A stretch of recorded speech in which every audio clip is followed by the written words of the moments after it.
ওয়ালাইকুম রহমতুল্লাহ। দর্শক, আজকে আসছি এই যে দেখেন আমার ছাদ বাগানে। তো এই যে দেখেন লাউ গাছগুলো পোকায় ধরে গিয়েছে, পাতাগুলো খেয়ে একেবারে নষ্ট করে দিচ্ছে। তো এটা দেখার পরে আমি আমাদের এক শিক্ষক মাকসুদুল্লাহ শাহ হুজুরের সাথে যোগাযোগ করলাম। তো হুজুর আমাকে একটা ঔষধ এনে দিয়েছে, ডিকো প্লাস। তো আলহামদুলিল্লাহ ওটাকে আমি ভালো করে গুলিয়ে নিয়েছি, মাত্র 30 টাকা দাম। তো ওটা পোকামাকড়ের জন্য খুব উপযোগী। তো ওটাকে আমি এই যে ভালো করে গুলিয়ে নিয়েছিলাম, আরও আগেই রেখে দিয়েছিলাম। তো আজকে দুপুরের দিকে যেহেতু প্রচণ্ড রোদ ছিল, সময় ওষুধ দেওয়া ঠিক নয়, যে কারণে আমি রেখে দিয়েছিলাম। তো আলহামদুলিল্লাহ এখন আমি খুব সুন্দর করে ওষুধগুলো ব্যবহার করে নিচ্ছি। এই যে দেখেন,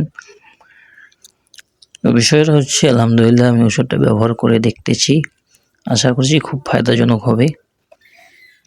যেহেতু পোকামাকড়ের দমন করাটাই লাউ গাছ, কুমড়া গাছ এটা থেকে খুব উপযোগী। তো আমি এই ওষুধ দিতে গিয়ে একটা অঘটন ঘটে গেল। সেটা হচ্ছে আমি কাটিং লাগিয়েছিলাম গোলাপ গাছে, তো সেখান থেকে একটা উঠে গিয়েছে। সবগুলো কাটিংই হয়েছে, কিন্তু একটাই মাত্র উঠে গেল, ওটা হয়তো মারা যাবে। তারপর ওটাকে আমি ভালো করে আবার পুঁতে দিচ্ছি।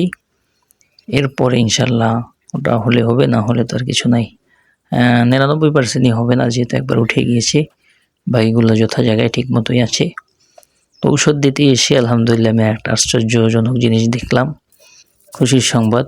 সেটা হচ্ছে আমার যে বড় কদু গাছটা আছে সেটাই আলহামদুলিল্লাহ ফলন এসেছে, অর্থাৎ ছোট একটা ফলন দেখা যাচ্ছে। এই যে দেখেন, আপনাদের সামনে ক্যামেরাটা ঘুরিয়ে ধরেছি, খুব সুন্দরভাবে আপনারা খেয়াল করলে দেখেন, একেবারে ছোট, আমার নজরে পড়লো বিধায় আপনাদের কাছে বিষয়টা শেয়ার করলাম।